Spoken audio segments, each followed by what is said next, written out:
Hello my Wolfpack and welcome to another RBL team builder. I believe it's the week 5 team builder this week. So essentially, there has been some stuff happen with week 4. I'm not going to show that just yet. I think I'm going to do a separate video for that. But week 4, we're just going to ignore for a minute.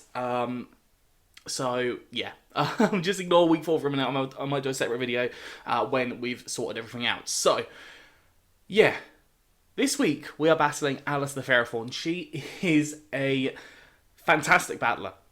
Honestly, I've been in many of Alice's streams, watching her battle, and oh my goodness, like, I've got my work cut out for this week. I've definitely got my work cut out for me. Yeah, if you haven't gone and checked out already, go check out Alice's socials. They'll be in the description down below. I'm really excited for this match. I've wanted to battle Alice for so long now, literally for like the whole season of TBL. If you didn't know, I often will help Alice with her team building for her other leagues, so that's something that I kind of do, and I'm just really excited to play. Really excited to play her. Team-wise, we've got Gengar, we've got Amoonguss, Politoed, Drampa, Exploud, Morgrem, Growlithe, Raichu, Ludicolo, and Celesteela. So, Raichu is a big problem, Lightning Rod. I'm kind of concerned about a skill... I think it's skill swap Gengar, because I think Gengar can get skill swap still, with Raichu, Lightning Rod. That could definitely be a problem for me. We've got the Amoonguss, which can use things like Rage Powder. I haven't got... the only immunity I've got to Rage Powder is the Mandibuzz with the Overcoat.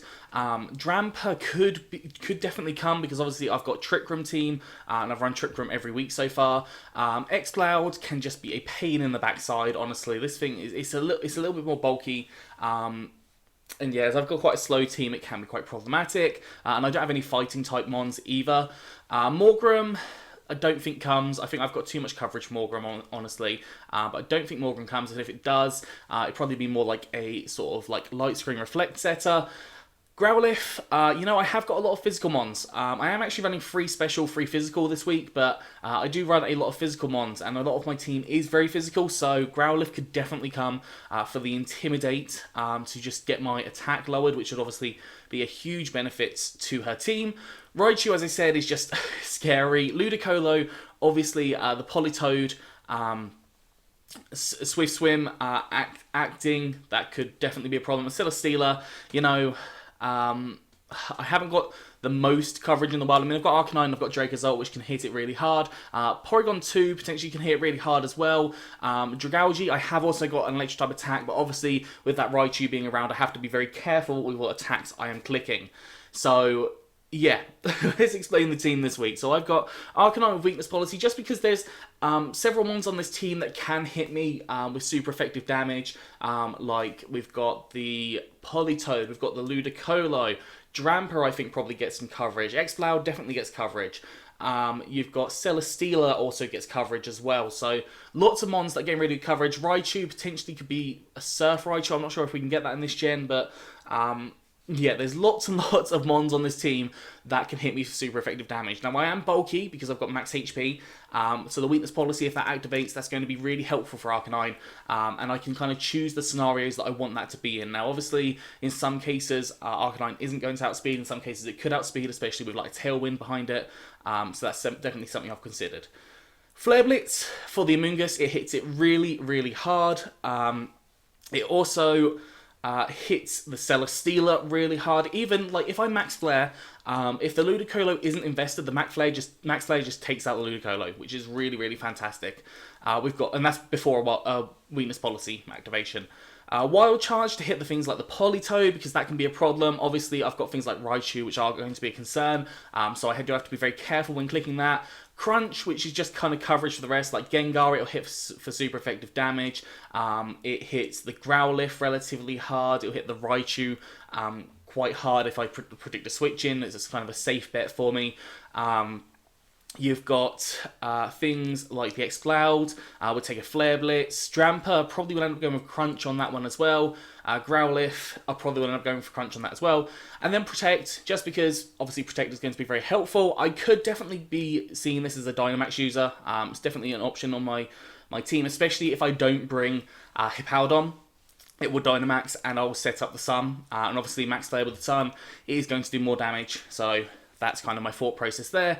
And as I said, bulky allows it to live a few more hits and hopefully get that weakness policy activated.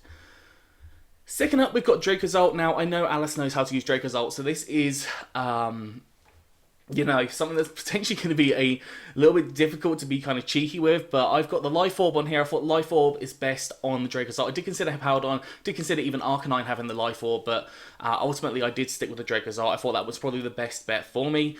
We have got Sand Rush as our ability. It allows us to increase up our speed, double it, which means we'll outspeed anything on the field, unless it's like, you know, a Choice Scarf, Ludicolo in the rain. In fact, in the rain, it doesn't even matter. It doesn't even matter, but like, Choice Scarf Gengar, I don't think outspeeds. At least I hope it doesn't outspeed. I haven't actually done that calc, so, you know, if it does, then I've made a mistake, and I'll admit that. But move-wise, Bolt Beak. Obviously, Bolt Beak is going to do a lot of damage. The Ludicolo, if I'm outspeeding and it's not got much investment, I just flat-out kill it.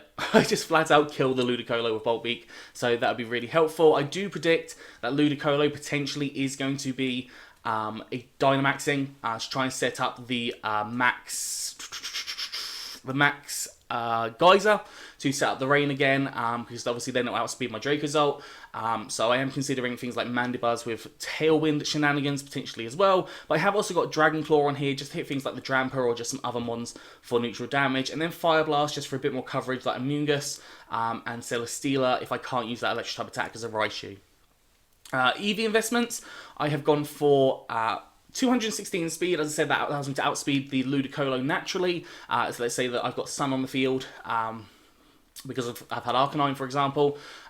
We've got base 108 special attack that allows me to do more than 50% on an Amoonguss that is not fully invested. And we've also got 184 in attack just to allow me to hit as hard as possible on some different mons there as well. I went hasty because I've gone for the Fire Blast and the physical attacks this week. Just Fire Blast was doing a lot more than Fire Fang in this scenario, so that was why I went for it.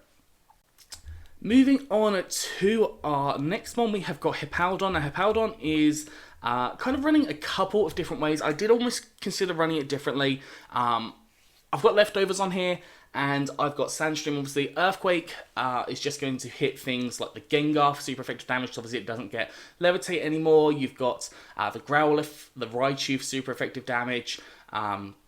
So things like that. I've got Rock Slide, which just gives a bit more coverage in general. And also, if I Dynamax with this, it allows me to set up the I can't think what it's called, the Sandstorm again. So it allows me to set up Sandstorm if it goes down because of like a Max Geyser, for example. We've got Fire Fang here as well, and that allows for us to hit the Amoonguss and also the Celesteela for super effective damage, because obviously they are big problems. They're big bulky mons. Fire Fang just gives them that bit of coverage. I very almost ran Whirlwind. To get rid of the Raichu. So Raichu would have been kicked out at that point. So I very almost considered doing that, just so that would open up my electric type attacks again. But I thought I went against it, and I just kind of went with my gut. At this point. I think I've got coverage on a lot of attacks, and I will just double into the Raichu if that happens. Protect as well, because I could definitely use this as a slow sweeper mon, because it is max HP, max attack. Definitely could use it as a sweeper mon with the P2 having Trick Room. So yeah, that's kind of my thought process with that. And also, obviously, if I use things like Sludge Wave as well, being able to protect on that could definitely be very helpful. Moving on to my fourth Pokemon, we've got Dragalge. Now, Dragalge, I think, potentially is my win con in most scenarios here, in most cases. Excuse me, I am very parched. So we've got things like Sludge Wave, which hits neutral on the Amoonguss. It'll hit the Polito quite hard because its adaptability is 2 times. Dramper, it'll hit quite hard. Exploud, it'll hit quite hard. Morgrem, it hits super effectively. Growlithe and Raichu are hit quite hard by it as well. And if he's running a physical Raichu, we could run a Play Rough on Raichu. That could be a minor problem, although it is neutral. So, you know, we've got Ludicolo, obviously, will not want to take a Sludge Wave at all. And then we've got Celesteela, which is a bit of a problem if I am locked out on my electric type attacks here. It could become problematic there. We have got Dragon Pulse on here as well for just coverage on like the Dramper as well. And just if I need to hit anything that obviously does not want to take poison type attacks, like the Gengar can just sit there and take those. We've got Thunderbolt, which allows us to hit the Celesteela for super effective damage, as well as the Politoed for super effective damage as well, assuming that we don't have Raichu on the field. If we have Raichu on the field, or if it's early game and I'm predicting Raichu to switch in, I do have the option for going for something else, or going for Protect to just scout out what's going to happen on there. And Black Sludge allowing me to heal up, max HP, max special attack, quiet nature, so more special attack, less speed. I'm trying to be as slow as possible because I'd set this up in a Trick Room scenario. In fact, I think this is potentially my first go-to strategy, where I will just Dynamax Dragalge first turn, go for Max Ooze on whatever Pokemon I can go on there, because obviously I can hit one of them, get my +1s in my Porygon 2, or no, maybe not turn 1, I might turn 2, I might Protect turn 1, get the Trick Room set up, then Dynamax, allowing for me to use the Max Ooze into whichever Pokemon I can, get the +1 in my special attack for both my Porygon 2 and my Dragalge, and then kind of work my way from there. Obviously things like the Drampa being quite slow can definitely be a problem for me here, but she is running quite a fast team, so hopefully Dragalge should be able to do some things. I do expect Alice to have done quite a few random tactics, which are going to cause me some problems, though. I do anticipate that to happen. Moving on to my 5th Mon, we have got Porygon 2. Porygon 2 is wonderful. I'm loving Porygon 2 because everyone just kind of goes straight into Porygon because it's a real concern. And obviously it's my Trick Room setter. Ideally I set up the Trick Room first turn. Now Alice does not have any straight fighting type Pokemon, so being able to hit me and take me out first turn is going to be very unlikely unless I get like doubled into with or like knockoff, which I don't know if any of them do get knockoff off the top of my head. Possibly Raichu still gets knockoff, but the vast majority of them do not get knockoff anymore. We've got Eviolite to allow us to obviously have higher defenses, and Download as our ability, hopefully getting a +1 in our special defense. So +1 in special defense would be really handy, special attack, sorry. And then obviously if I can get Dragalge, get a +2, that would be really, really helpful. We've gone for Shadow Ball. Shadow Ball hits the Gengar for super effective damage. It hits neutral on the majority of her team as well. We've got Ice Beam, which hits things like the Amoonguss, which can definitely be a problem for me. Things like the Exploud also is hit by the Ice Beam quite nicely.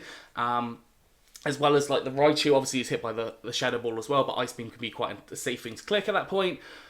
We've got Thunderbolt, which goes for the Celesteela and also the Politoed as well. So I've got several moves that I can click on are going to potentially be quite good. I've gone for my general EV spread here, just because it allows me to live on both sides, and it also allows me to have some offensive prowess as well, which obviously that's how I like to run Porygon 2. Now, obviously I can run it as max defense, and I probably will at some point, but this is kind of the set that I've kind of been feeling as working, honestly. Right, so moving on to the last one, we have got Mandibuzz. Now Mandibuzz could put in work here. Could definitely put in work. I've got Fake Tears. So with regards to my Porygon 2 Dragalge combination, definitely going to have Mandibuzz in the back there, allowing for that Fake Tears to work so I can get that massive difference and probably just take things out straight away. Along with running some special attack myself. So I'm running Air Slash and Dark Pulse. Air Slash with a -2 Amoonguss allows me to do more than 50%, so 2 hits will KO it. I think it was just enough percent that the leftovers didn't fully heal it, unless it has got like a massive amount of special defense investment. Fake Tears obviously lowers down the special defense of the opposing team, and Tailwind allows me to of the opposing Pokemon, and Tailwind allows me to double my speed. Now, obviously, if I'm not wanting to run Hippowdon, I can run Mandibuzz with Dracozolt instead. As I've said before, I am faster than a natural Ludicolo, so that does allow for me even to outspeed a Ludicolo in the rain. So that's something I'm definitely considering, having like a Mandibuzz Dracozolt lead in the first place, and then I can just try and pull some shenanigans. I've gone for Catchy Berry here. I did consider going for the can't think what the electric reducing berry is, but it's something, but I can't remember. Not Hondu maybe? No, I don't know what it is. I always have to look these up. I've got the Yachi Berry. It reduces the Ice type damage. Now, I'm expecting Ludicolo to be running Ice type moves. I'm expecting Politoed to also be running an Ice type move as well, just for the coverage for me, honestly. So that's definitely something that I'm thinking about there. Mons that I think are going to come. I think that we're going to see Ludicolo and Politoed. They're kind of two staples that have to come on her team. Raichu 100% of the time comes from my team. My team has a lot of electric coverage, and I obviously have 2 electric type Pokemon. Definitely expect to see the Celesteela as well. The Celesteela can definitely cause some problems with me in different scenarios. So that's 4 Pokemon I expect to see.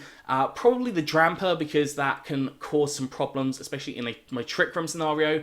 And Amoonguss definitely coming as well. Possibly even Gengar coming. Gengar obviously being the G-Max variant. And Alice does have the ability to Perish Trap me. I've obviously already been Perish Trapped by David before. But yeah, that's my thought process on things. I'm just going to see what I can do this week. I'm very nervous, but I'm just going to have fun. I think that's the best way to run it. Just have fun and enjoy myself. But yeah, that's going to be all for today, so I hope you've enjoyed this. If you have, please do like, subscribe, and comment. Let me know what you think down in the comment section below. Anyways, I'm out of here, so have a good one, and I'll see you soon.